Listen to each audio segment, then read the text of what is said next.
Good morning and welcome to Take Your Life Back Today show with me, Ralf Friedrichs. Today's topic is something that's just almost like a takeoff from the previous videos.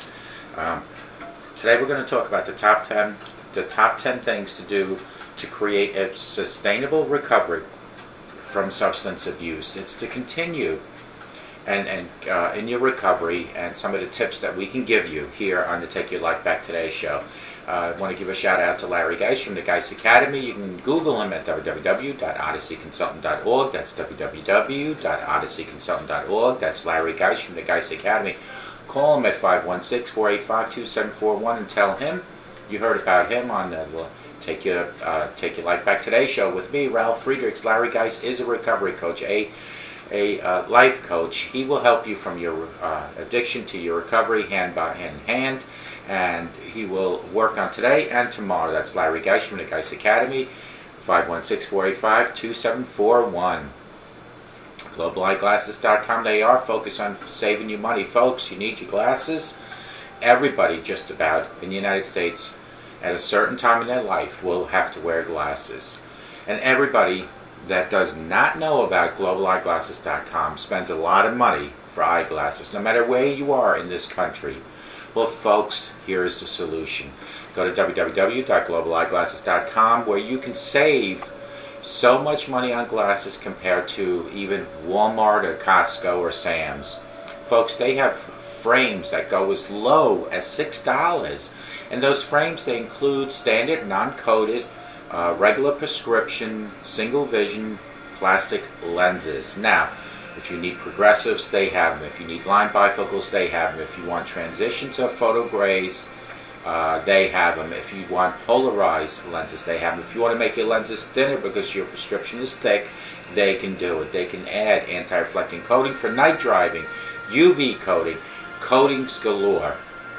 You ask, well, what about the frame selection? Folks, the answer is they have over 1,200 different frames for you to choose from. But you got to make the first step. You need to go to www.globaleyeglasses.com. Let them focus on saving you money and get in touch with me. Text me at 631-599-0218 like so many of you have. I've been in the optometry business for over 30 years. I will help place your order. I will help pick the frame you like. Get in touch with us. Go to www.globaleyeglasses.com. Text me at 631-599-0218. Get a hold of Larry Geis from Geis Academy. If you need help with life itself or your addiction to figure out how to live in recovery, go call him at 516-485-2741. Top 10 things to do to create a sustainable recovery from substance abuse. Drug and alcohol addiction and alcoholism are progressive fatal illnesses that are classified as diseases by the medical and therapeutic communities. They are incurable. Drug and alcohol addiction, however, can be treated, and sufferers can ultimately recover. In order to do so, there are several things that someone that suffers from substance abuse, substance use disorder, or drug and alcohol addiction can do to support disorder or drug and alcohol addiction. Therefore, what can someone do who is trying to get clean and sober, or just starting their journey in recovery, to make sure that they create a long-term sustainable recovery for themselves? Here are 10 key things to do for anyone overcoming addiction in order to create a sustainable recovery from drugs and alcohol. On my list of 10 things, number 1 is seek the appropriate professional help. The typical will mean detox or treatment, and then the appropriate level of aftercare, counseling. Sometimes this could mean seeing a therapist or a psychiatrist. For some people, this simply means no professional help and just going to AA or NA. However, whatever the individual situation is, the first thing to do is to seek appropriate help. Number 1, seek appropriate help. Number 2, put your recovery first. This is often a platitude thrown around in the rooms of AA or NA, with people saying your recovery has to come first, or if you put anything in front of your recovery, you'll lose it. Now, often these are just sayings people in recovery throw out throw out like turn it over and one day at a time without necessarily using it in proper context. However, for someone looking to get clean and sober or just getting into recovery, putting recovery first is absolutely a necessity. What does this mean, you might ask? Well, it means that if you need to detox and treatment, you absolutely need to go to detox and treatment. Things like jobs, relationships, family, vacations, or fun outings with friends cannot be excuses to put off or postpone or evade going to detox. For people out of treatment and in the rooms, that means looking at everything, every action, every thought, every behavior, every decision through recovery-colored glasses and asking yourself, is this thought, decision, or action going to support or hinder my recovery? And only doing things that will support and enhance your sobriety. Relationships, friendships, jobs, money, school, all need to be deciphered in the realm of recovery. And this also means first and foremost doing the things that create and support recovery, whether it's treatment and therapy, the program and fellowships of AA or NA, or just from practical day-to-day perspectives. Number 3, listen to your treatment center or your counselor or therapist. Typically, your rehab, the staff, and the counselors at your rehab or your therapist know what's better for you than you do. There is a reason every time you've gone for treatment, those people repeat the same mantras over and over again. Meetings, sponsorships, home group, it's because these things that have proven to work the best for most amount of people for the longest amount of time. Additionally, if your drug, rehab, or therapist thinks you need more treatment or additional continuing care, do what they say. Listen to them. If they think you need to go to a recovery house or a sober living environment, then please, I urge you to do that. No one likes having to do these things, but the purpose is to support and enhance your recovery.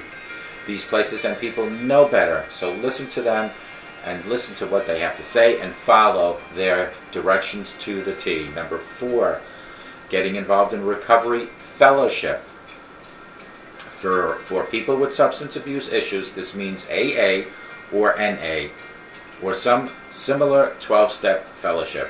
And getting involved does not just mean going to the meetings. It means going to the meetings, going to regular meetings, regularly getting a home group and a sponsor. Making sure that the sponsor is someone that will immediately start taking care, taking you through the 12 steps, getting involved on some level at service work and creating relationships with people in the rooms. Number 5, become a productive member of society. This is a huge one. What does this mean, you might ask? It means getting a job and going to work. Or if you can't find a job, getting up and keep looking for one each and every morning. Or volunteer. It means pay your bills. It means play the role that is your role to play to the best of your ability, folks. Do you have legal issues? Get those legal issues taken care of as best as you can. Do you owe people money? Do your best to pay these people back. Do you have a family?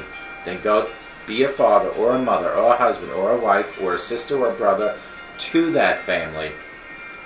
Show up for work on time and give that job everything you have to give each and every day. It means you don't work harder for $100 an hour than you would for $10 an hour. It means you give the same effort because someone is paying you and you take pride in what you do. And if you just landed a job, congratulations.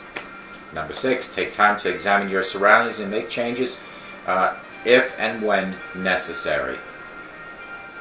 There is another platitude that gets thrown around in recovery circuits like change people, places, and things. The thought is that in order for someone to recover from drug addiction or alcoholism, they need to change people, places, and things. Change your friends, change where you go and what you do. Never be around drugs or alcohol. This is a bunch of crap.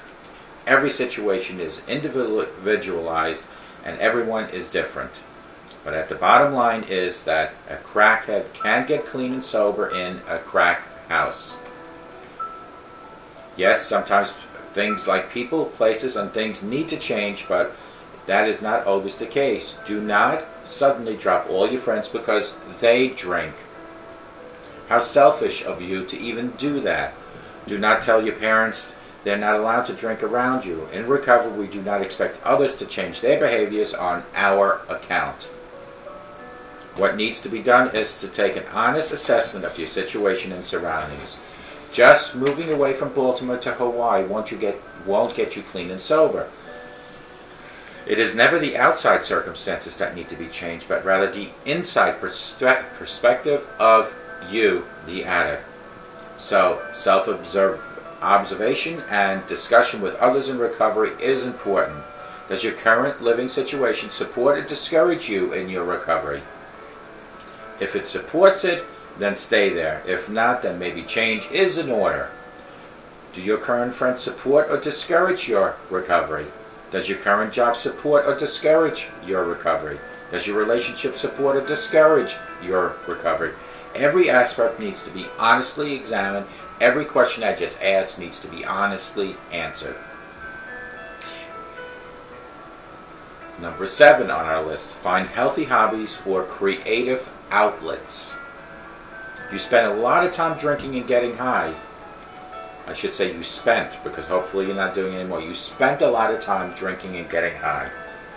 You now have a lot of time to fill. Involvement in a 12-step fellowship will get you connected with other people in recovery, and you'll find much happiness and joy from those relationships. But getting clean and sober allows you to have a chance to explore what you are and what you like to do in life. Things like sports, yoga, exercise, creative skill outlets, art, writing, music, adventurous trips, different parts of the world, going back to school, pursuing interest in education, and going to concerts and live shows are just some of the typical things that people get a chance to do once they've entered recovery they weren't able to do and enjoy during their addiction.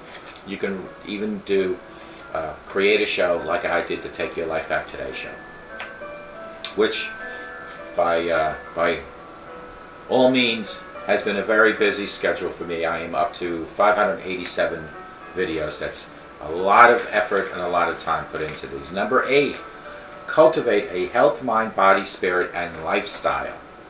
This encompasses many different elements. It can include exercise, changing your diet, and eating healthier, taking care of medical or physical issues, seeking outside therapeutic help for other mental or traumatic issues, reading, gaining insight, seeking and rededicating yourself to personal religious learnings, and seeking new spiritual insights, prayer, and meditation. All of these support an holistic approach to mind, body, and spirit, sustainable in recovery.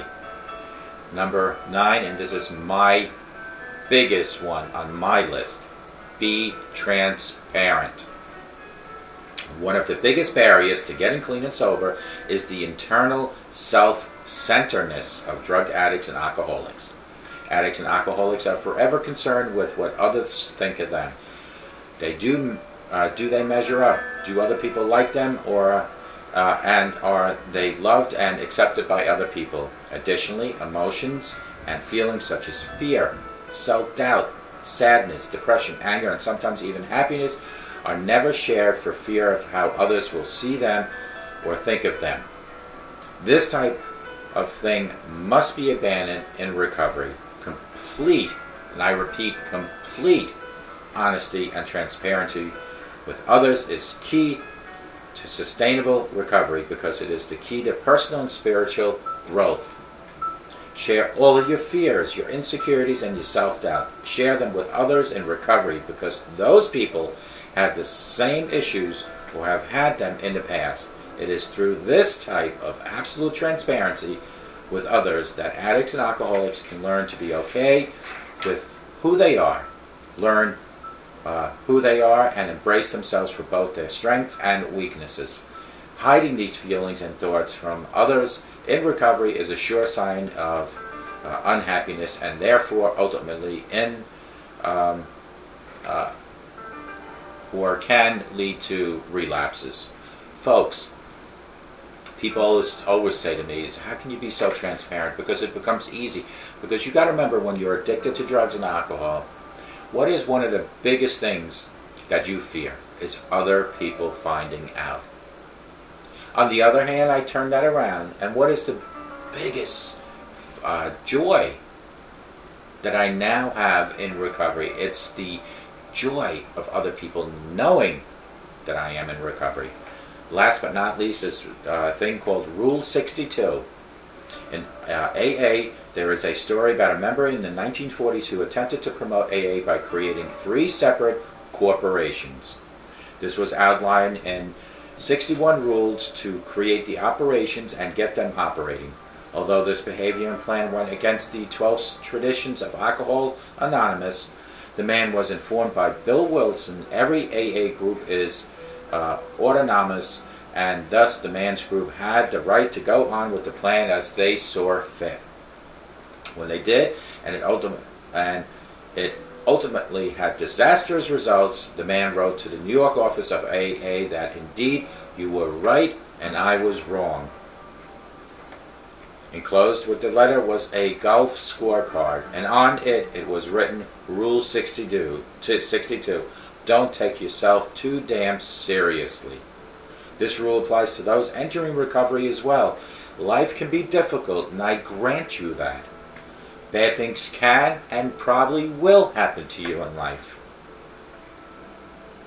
Life can be difficult, remember that, and things bad can and will happen to you in life.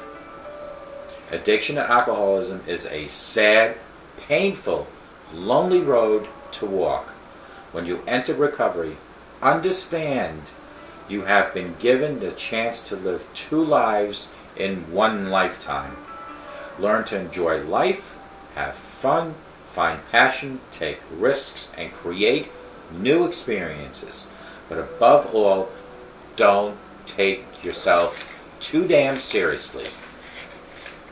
These were 10 things to create a sustainable recovery from substance abuse. Recap, and I'm just going to read the title of each one. Number 1 is seek appropriate professional help. Number 2 is put your recovery number 1 first. Number 3, listen to your treatment center, counselor, or therapist. Number 4, get involved in recovery fellowship. Number 5, become a productive member of society. Number 6, take time to examine your surroundings and make changes if and when necessary. Number 7, find healthy hobbies or creative outlets. Number 8, cultivate a health, mind, body, and spirit lifestyle. Number 9, huge one, be transparent. And number 10, Rule 62, which is don't take yourself so damn seriously. Folks, these were 10 things that help you cruise along life in recovery. Remember them, use them, practice them, and share them with other people in recovery.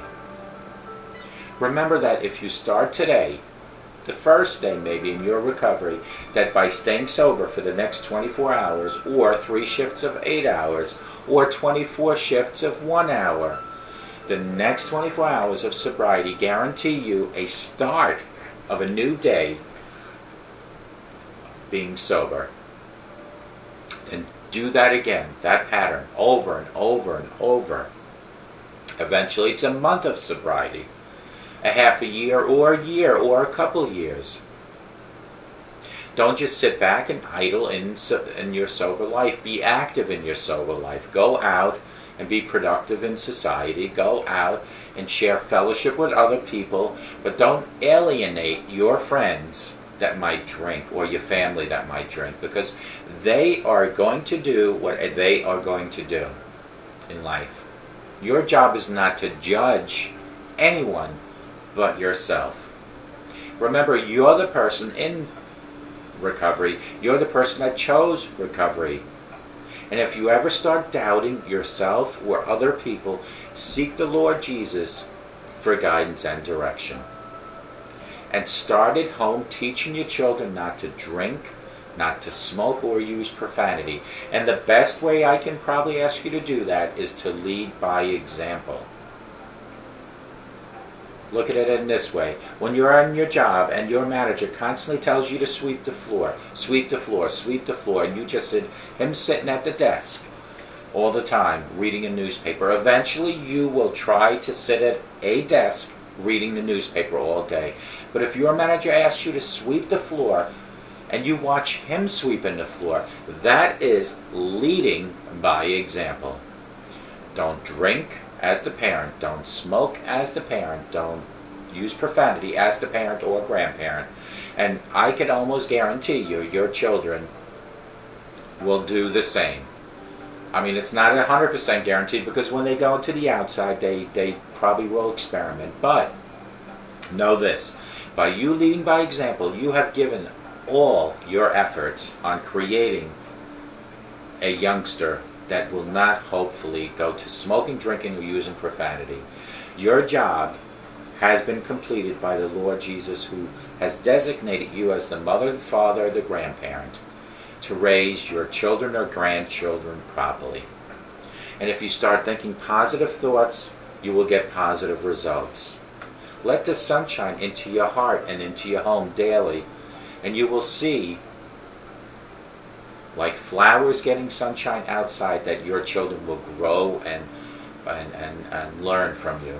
But you have to let the sunshine into your heart and into your home, and you will see progress, and you will see your children nourishing to be younger teenagers, to become mature adults, hopefully practicing the things that you have instilled in their minds. I hope to God, no matter where you are watching me in my audience, that you have a great day. But I hope and I pray daily that no matter who you are or where you are, you have a sober rest of your life. And may God bless you.